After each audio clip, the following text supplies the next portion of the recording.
Theodore Robert Bundy, connu dans le monde entier sous le nom de Ted Bundy. En apparence, c'était un homme charismatique et charmant qui gagnait la confiance des gens qu'il côtoyait. Mais ce n'était qu'une façade, une ruse destinée à donner à ses victimes un faux sentiment de sécurité. Ted Bundy, sujet de fascination pour Hollywood, est l'un des tueurs en série les plus célèbres que le monde ait jamais connus, ayant commis plusieurs meurtres odieux et barbares. Des délais imprécis. Il est de notoriété publique que Bundy a été actif dans les années 1970 et qu'il a commis des séries de meurtres dans plusieurs États. Bundy lui-même a avoué au moins 30 meurtres commis entre 1974 et 1978, mais ce chiffre pourrait bien dépasser la centaine. Le penchant de Bundy pour le mensonge lui a permis de raconter tant d'histoires à tant de personnes qu'il est pratiquement impossible de connaître la vérité. Anne Rule, qui a écrit la biographie de Ted Bundy, The Stranger Beside Me, et l'inspecteur de la police criminelle Robert Keppel partagent la même conviction. Bundy a commencé à tuer alors qu'il était encore adolescent. Étant donné qu'il est né en 1946, cela signifie que le premier meurtre qu'il a commis remonte au début ou au milieu des années 60. Bien que cela n'ait jamais été confirmé, Bundy a raconté de nombreuses histoires au fil des ans, ce qui a brouillé tout récit cohérent. Il a déclaré à son dernier avocat qu'il avait tenté de commettre son premier enlèvement en 1969 et qu'il avait commis son premier meurtre quelques années plus tard. Il a dit à son psychologue qu'il avait tué 2 personnes à Atlantic City en 1969. Bien que le premier meurtre avéré de Bundy ait eu lieu en 1974, alors qu'il était âgé de 27 ans, il a parlé à l'inspecteur Keppel de 2 meurtres qu'il avait commis en 1972 et 1973. Je reviendrai sur ces meurtres dans un instant. Mais avant d'en arriver là, je pense qu'il est important de comprendre comment Bundy est devenu l'un des tueurs en série les plus terrifiants de tous les temps et à quel moment il a commencé à manifester des tendances inquiétantes qui allaient être les précurseurs de ses actes dans les années à venir. L'enfance de Bundy est née d'Eleanor Louise Cowell en novembre 1946, hors mariage. Son père serait un vétéran de l'US Air Force, ce qui n'a jamais été officiellement confirmé, bien qu'Anne Rule ait soutenu cette affirmation. Bundy a passé les 3 premières années de sa vie chez ses grands-parents maternels. Cela n'a rien d'extraordinaire, étant donné que sa mère n'avait que 22 ans et que son père n'était pas dans le coup. Mais c'était une autre époque. Le fait d'être un bâtard était très mal vu. Aussi, les grands-parents de Bundy ont-ils prétendu qu'ils étaient ses parents. C'est ce que le reste de la famille et leurs amis ont été amenés à croire également. Certains membres de la famille de Bundy ont même cru qu'il était né d'un inceste, le père d'Eleanor l'ayant mise enceinte. Le docteur Dorothy Lewis, psychiatre spécialisé dans l'étude des personnes violentes et des personnes souffrant de troubles dissociatifs de l'identité, a mis fin à cette rumeur. Elle a reçu un échantillon du sang de Bundy et, après l'avoir analysé, n'a découvert aucun signe d'inceste. Le docteur Lewis joue un rôle plus important dans cette histoire, car elle a examiné Bundy un jour avant son exécution. Cette conversation a révélé quelques éléments intéressants qui ont permis de combler certaines lacunes dans le passé des meurtriers. Le grand-père de Bundy était un homme violent, connu pour donner des coups de pied aux chiens, attaquer les gens et balancer les chats par la queue. Le docteur Lewis a noté que Bundy parlait de ses actes avec de l'affection dans la voix. C'est la preuve que Bundy a été exposé à une violence exécutée avec jubilation. À l'âge de 5 ans, Ted déménage avec Louise chez l'un de ses oncles à Tacoma, dans l'État de Washington. Cet oncle était un homme instruit, charmant et qui avait beaucoup voyagé. Des traits que Ted lui-même allait imiter avec beaucoup d'effet en grandissant. Ils ne sont pas restés longtemps chez l'oncle, car Louise a épousé Johnny Bundy, cuisinier dans un hôpital militaire. Alors que Bundy fait la lumière sur son passé, Sandy Holt, l'une de ses anciennes voisines, offre un point de vue qui suggère que le tueur en série était déterminé à se voir sous un jour bien meilleur, en rejetant catégoriquement la réalité. Je ne vais pas entrer dans les détails, mais voici l'essentiel.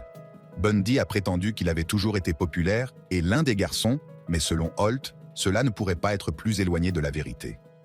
Holt, qui a été son voisin pendant 10 ans, a déclaré que Bundy avait toujours été un peu solitaire, qu'on se moquait de lui pour sa façon de s'habiller et que, dans sa jeunesse, il avait un défaut d'élocution qui l'empêchait de prononcer certains mots. Holt se souvient que Bundy a attrapé le chat d'un voisin, l'a suspendu à une corde à linge, l'a aspergé d'essence et y a mis le feu. Elle a noté qu'au fil du temps, le comportement de Bundy s'est également intensifié. Il est passé des animaux à la terreur des enfants. Il les emmenait dans les bois avoisinants et les déshabillait. Holt se souvient des cris qui résonnèrent dans tout le quartier lorsque Bundy était à l'œuvre. Ces affirmations ne concordent pas avec les propos de certains de ses camarades de lycée. Selon eux, Bundy était plutôt apprécié de ses camarades. Compte tenu des récits toujours changeants de Bundy et de la notoriété qu'il a acquise dans le pays, il est très possible que certaines affirmations, voire plusieurs, concernant le jeune Bundy, aient été enjolivées. En grandissant, il s'est découvert un malaise vis-à-vis du sexe opposé, qui s'est manifesté par des tendances voyeuristes. L'un des psychologues qui a étudié Bundy, Al Carlisle, a révélé qu'il fantasmait sur les femmes qu'il observait sans leur consentement. Ces fantasmes sont liés au désir de Bundy d'exercer un pouvoir et un contrôle sur le sexe opposé. Après avoir obtenu son diplôme de fin d'études secondaires, il a pris un nouveau départ dans la vie et ses actes de violence ont commencé à s'intensifier. Diane Edwards est meurtre. Après environ 1 an à l'université de Puget Sound, Bundy a été transféré à l'université de Washington. En 1967, il a commencé à fréquenter Diane Edwards, et cette relation a potentiellement poussé Bundy à bout, car il a cédé à ses pulsions les plus profondes et les plus sombres. Pendant des années, Bundy a utilisé son charme considérable pour attirer les femmes avant de les tuer. Mais avant même qu'il ne s'engage dans cette voie, Diane Edwards l'a percé à jour. Dans des interviews, Edwards a déclaré qu'elle pensait que Bundy était pitoyablement faible, ce qui l'a amené à le larguer après environ 1 an et demi de vie commune. Il s'est passé un certain nombre de choses après la rupture. Bundy a abandonné l'université de Washington, probablement dans l'espoir de s'améliorer pour devenir digne d'Edwards. Il a étudié la psychologie, a fait du droit et a même rejoint l'équipe de campagne du gouverneur de la République, Dan Evans. À peu près à la même époque, Bundy sort avec Elizabeth Klopfer, mais commence bientôt à la tromper avec Diane Edwards. Cette dernière avoue avoir été surprise par la transformation de Bundy. Ce n'était plus le Ted Bundy faible et avare qu'elle avait connu. Alors qu'il sortait encore avec Klopfer, Bundy et Edwards auraient commencé à prendre leur liaison très au sérieux, le mariage étant une possibilité très réelle. Mais Bundy jouait sur le long terme. Il voulait blesser Edwards de la même manière qu'elle l'avait blessé. Il l'a donc attiré, lui a fait baisser sa garde, puis l'a complètement coupé. Bien qu'Edwards ait sans aucun doute été anéanti d'un point de vue émotionnel, cette rupture soudaine lui a probablement sauvé la vie. Dans le célèbre documentaire intitulé Conversation with a Killer, The Ted Bundy Tape, le tueur en série a déclaré « J'avais cette peur irrésistible d'être rejeté, pas seulement à cause d'elle, mais à cause de tout. Quelque part, il y avait le désir de prendre une sorte de revanche sur Diane. Cette soif de vengeance a conduit à une série de meurtres qui a choqué le monde entier.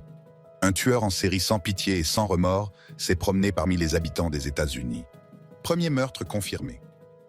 Comme je l'ai mentionné précédemment, il est généralement admis que Ted Bundy a surtout été actif dans les années 1970 et qu'il a avoué avoir commis une trentaine de meurtres entre 1974 et 1978. À la lumière de tout ce qui s'est passé dans les années précédant les meurtres, l'histoire a montré que l'éducation de Bundy, qui l'a exposé à des actes violents commis avec joie, son ressentiment croissant à l'égard des gens, en particulier des femmes de sa vie, et enfin sa romance ratée avec Diane Edwards, ont tous joué un rôle essentiel dans la création d'un tueur en série. Le fait qu'un certain nombre de ses premières victimes ressemblent étrangement à Diane Edwards n'est pas une simple coïncidence. En 1974, l'escalade de Bundy vers le meurtre a été rapide, mais sa première victime a survécu, bien qu'au prix d'un lourd tribut personnel. Karen Sparks n'avait que 18 ans lorsque Ted Bundy s'est introduit dans sa chambre au sous-sol le 4 janvier et l'a attaqué. Avant l'agression, Karen Sparks a déclaré qu'elle avait remarqué qu'un homme plus âgé la regardait fixement. Tard dans la nuit précédant l'agression, elle a cru voir son visage derrière la fenêtre de sa chambre, mais elle a mis cela sur le compte de son esprit qui lui jouait des tours. Par respect pour les victimes, je ne veux pas entrer dans les détails sanglants de l'agression, mais voici ce qui s'est passé. Bundy s'est introduit dans sa chambre après qu'elle se soit endormie, l'a violemment battue et l'a violée. Il y a fort à parier qu'il l'aurait emportée, comme il l'aurait fait pour plusieurs autres victimes, mais la vie de Sparks a été épargnée par pure chance. Son colocataire Chuck s'est mis à parler dans son sommeil. Sa voix a été entendue dans la chambre de Karen, ce qui a suffi à effrayer Bundy, qui a laissé sa victime inconsciente et s'est enfuie. Elle n'a été retrouvée que le lendemain matin, alors qu'elle avait été assommée et saignait depuis plusieurs heures. Sparks a passé une dizaine de jours inconscient à l'hôpital. À ce stade, il est peu probable que l'on ait soupçonné un futur tueur en série d'être à l'œuvre, car Sparks n'avait aucun souvenir de l'agression. Quelques jours plus tard, le 1er février, Ted Bundy frappe à nouveau. Il est entré dans la chambre de Linda Ann Healy et l'a enlevée. À l'époque, elle était étudiante à l'université de Washington et faisait des bulletins météo matinaux pour les skieurs. Lorsqu'elle ne s'est pas présentée au travail, on a trouvé la chemise de nuit de Healy dans sa chambre, avec des taches de sang autour du cou.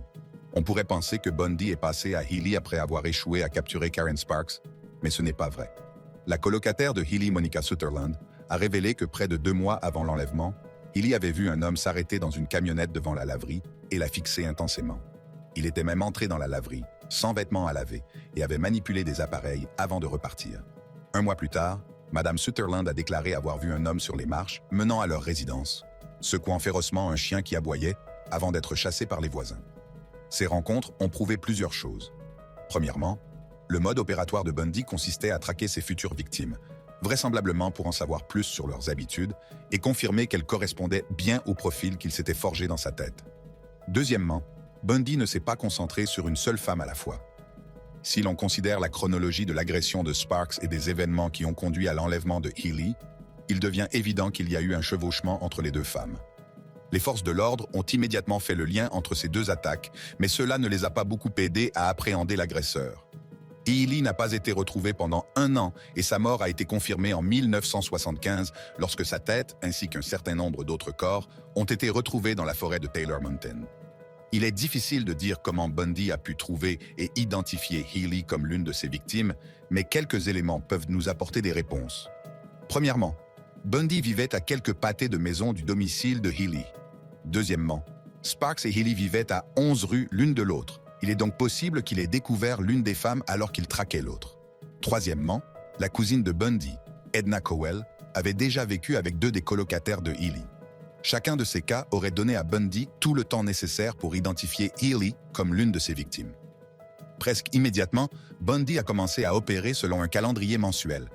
Au cours de la 2e semaine de mars, il a enlevé Donna Gail Manson, étudiante au Evergreen State College, à environ 60 miles de Seattle. Elle devait assister à un concert de jazz dans la soirée, mais son comportement semblait suggérer autre chose. Peu après sa disparition, un article de journal indiquait « Les 3 filles restées dans la chambre lorsque Donna en est sortie, y compris Diana Ray, sa colocataire, ont déclaré qu'elle s'était inquiétée de son apparence et qu'elle avait changé de vêtements plusieurs fois. Mais elle n'a pas mentionné qu'elle avait un rendez-vous ou qu'elle avait rencontré quelqu'un. Supposons qu'elle n'ait pas eu de rendez-vous avec quelqu'un. On peut alors supposer que Bundy a intercepté Donna alors qu'elle se rendait à pied au concert de jazz. La ruse de Bundy était assez simple. Il s'approchait de ces femmes avec une écharpe autour du bras et déposait quelque chose devant elles. Lorsqu'elle l'aidait à prendre ses affaires, ils marchaient ensemble jusqu'à sa voiture, une Volkswagen Bug, qui était invariablement garée dans un endroit isolé, à l'abri des regards indiscrets.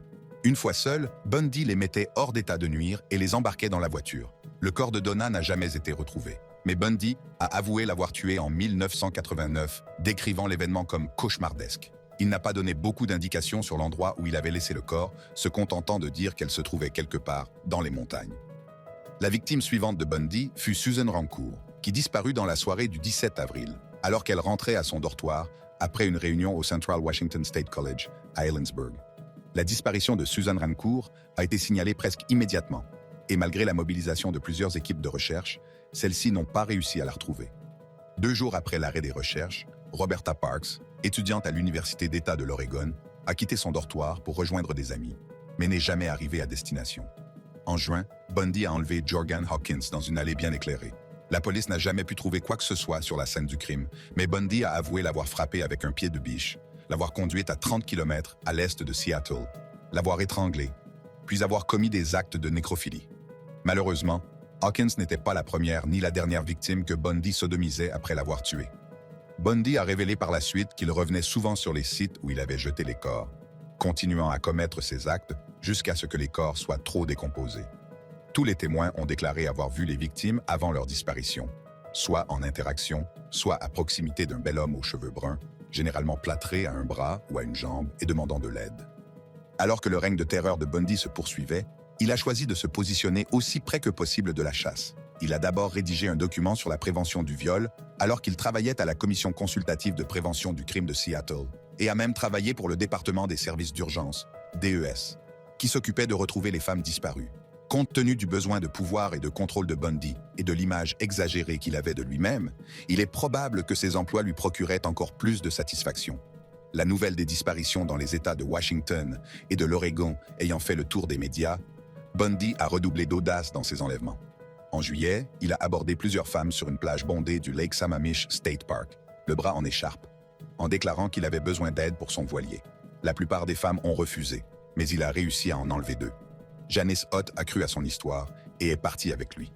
Quelques heures plus tard, Bundy est revenu pour enlever Denise Naslund. Plusieurs témoins ont pu décrire Bundy aux autorités. Armé d'un portrait robot, les forces de l'ordre ont probablement pensé que ce n'était qu'une question de temps avant que le kidnappeur ne soit traduit en justice.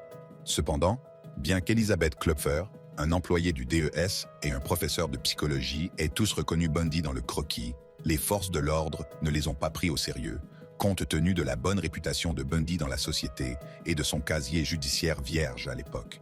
Compte tenu du fait qu'il recevait plus de 200 tuyaux par jour, ils ont probablement considéré que cette affaire était également absurde. Si les forces de l'ordre avaient percé à jour la façade de Bundy et pris au sérieux les informations reçues, plusieurs vies auraient pu être épargnées. Deuxième série de meurtres. Environ un mois après les deux meurtres, Bundy a déménagé à Salt Lake City après avoir été accepté à la faculté de droit de l'Université de l'Utah. Le mois d'août s'est déroulé sans incident et il a frappé le 2 septembre.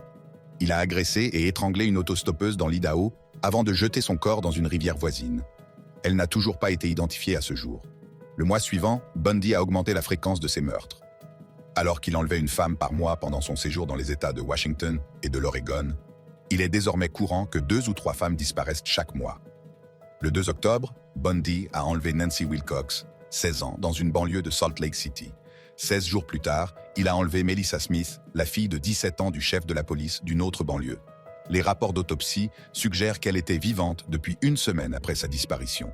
Le 31 octobre, à 25 miles de là, Bundy a enlevé une autre jeune fille de 17 ans, Laura Ann Haim, alors qu'elle rentrait chez elle après avoir fréquenté un café.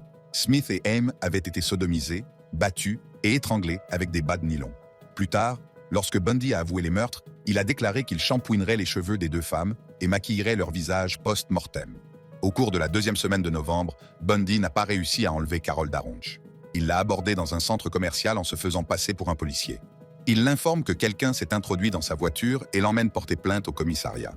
Mais Carol n'a pas perdu la tête et, lorsqu'elle lui a fait remarquer que la route sur laquelle il se trouvait ne menait pas au commissariat, Bundy a perdu son sang-froid. Il tente de menotter Daronch, mais dans sa précipitation, il finit par menotter 2 fois le même poignet. Elle en profite pour pousser la portière de la voiture et se mettre à l'abri. Jusqu'à présent, aucune femme n'avait réussi à s'échapper indemne du tueur en série dérangé. Presque par désespoir, Bundy a enlevé Deborah Jean Kent, 17 ans, après qu'elle eut quitté le théâtre de son lycée. Plusieurs témoins ont décrit le même homme dans et autour de l'auditorium. Lorsque les enquêteurs sont arrivés sur les lieux, ils ont trouvé la clé des menottes qui était au poignet de Carol Daronch quelques heures plus tôt. À cette époque, plusieurs événements intéressants se produisaient simultanément. Tout d'abord, Elizabeth Klopfer entretenait une relation avec Bundy, mais elle continuait à se méfier de lui. Elle a contacté à plusieurs reprises la police du comté de King et de Salt Lake City. Et, au fil du temps, le nom de Bundy a commencé à figurer sur la liste des suspects. Deuxièmement, Bundy avait entamé une relation avec Carol Ann Boone pendant son séjour au DES, et Klopfer n'en avait aucune idée. Enfin, au début de l'année 1975, Bundy a déplacé ses activités de l'Utah vers le Colorado. Je vais maintenant avancer un peu dans le temps. Au cours du premier semestre 1975, Bundy a tué, agressé et sodomisé plusieurs autres femmes. À la même époque, l'État de Washington a commencé à constituer une base de données à l'aide d'un ordinateur du service des salaires du comté de King. Ils ont saisi toutes les informations pertinentes, y compris les hommes nommés Ted, les propriétaires de Volkswagen, les délinquants sexuels connus et les connaissances communes des victimes. Rappelons que nous sommes au milieu des années 70 et que l'utilisation de la technologie pour dresser une telle liste est pratiquement inconnue. L'ordinateur a fourni aux enquêteurs une liste de 26 noms, dont celui de Ted Bundy. Le nom de Bundy avait déjà commencé à remonter dans la liste de noms créée en interne par les autorités et son nom figurait en tête de liste lorsqu'il a été arrêté dans l'Utah. Arrestation, procès et évasion. En août 1975, un agent de la police routière a remarqué une coccinelle Volkswagen qui roulait tranquillement dans un quartier résidentiel avant d'accélérer lorsqu'elle a vu la voiture de police. L'agent, Bob Hayward, arrête la voiture et trouve une cagoule de ski, un pic à glace, des collants, des menottes, une corde et bien d'autres choses encore. Hayward se souvient de la description de l'enlèvement de Daronch et des informations fournies par Klopfer. Bundy a été arrêté, mais la police ne disposait pas de suffisamment de preuves pour l'inculper formellement, de sorte qu'il a dû être relâché. Bundy a été placé sous surveillance 24 heures sur 24. Klopfer a également été interrogé par les autorités qui l'ont renseigné sur le comportement inquiétant de Bundy et sur le fait qu'elle avait trouvé des béquilles, des sacs de plâtre de Paris et des hachoirs, entre autres choses. En septembre, Bundy a vendu sa Volkswagen, qui a été rapidement amenée par la police. L'examen médico-légal a permis de découvrir des éléments de preuve liant Bundy à au moins 3 des victimes. Le mois suivant, Daronch le choisit dans une séance d'identification et, en février 1976, il est jugé. Bundy a été condamné à une peine de 1 à 15 ans de prison. Lors de son transfert dans une prison à Aspen, Bundy a choisi de se représenter lui-même lors d'une audience. Lorsqu'il a demandé à visiter la bibliothèque du palais de justice pour effectuer des recherches, il a sauté par une fenêtre, sans alerter les gardiens. Il a fui pendant 6 jours, mais blessé et fatigué, sa voiture a attiré l'attention des policiers en patrouille et il a été rapidement arrêté à nouveau. Désormais coincé dans la prison du comté de Garfield, le procès de Bundy a été déplacé à Colorado Springs, une ville réputée pour sa dureté à l'égard des meurtriers. Mais Bundy avait un plan. Au fil des mois, avec l'aide de Carol Ann Boone, il s'est procuré un plan détaillé, une scie à métaux et de l'argent. Il a utilisé ses ressources pour faire un petit trou entre les barres d'acier renforcées au plafond. La nuit, il explorait les vides sanitaires au-dessus, attendant le bon moment pour passer à l'action.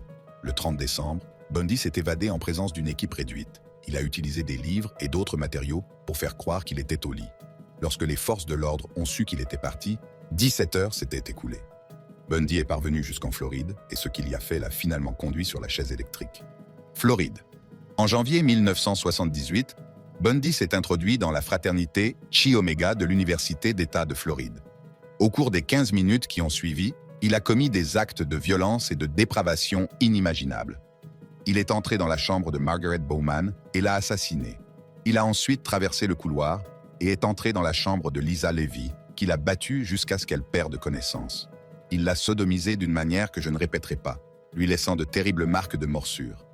Il a ensuite cassé la mâchoire de Kathy Kleiner et attaqué Karen Chandler, qui s'est également retrouvée avec une mâchoire cassée, des doigts cassés et une commotion cérébrale. Kleiner et Chandler ont survécu, principalement parce que Bundy a été effrayé par une voiture qui éclairait accidentellement la pièce avec ses phares. En s'échappant, il a été repéré par Nita Neary alors qu'il sortait de la fraternité. Mais il ne s'est pas arrêté là. À quelques rues de là, il s'est introduit dans la chambre de Cheryl Thomas, une étudiante de la FSU, et l'a sauvagement attaquée, la laissant avec une surdité permanente et des troubles de l'équilibre. Bundy s'est enfui dans la nuit, ne refaisant surface que pour enlever une jeune fille de 12 ans, dont les restes ont été retrouvés 7 semaines plus tard. Même s'il n'avait pas encore été appréhendé, Bundy craignait que la police ne se rapproche de lui. Il a donc volé une voiture et s'est mis en route pour Tallahassee. Il a été arrêté par un officier qui a découvert que le véhicule avait été volé. Après une brève altercation entre Bundy et l'officier, il a finalement été appréhendé. Le policier ne savait pas qu'il venait d'arrêter le tueur en série le plus dangereux du monde, mais les autorités ont rapidement compris qui il était. Très vite, il se retrouve devant un juge.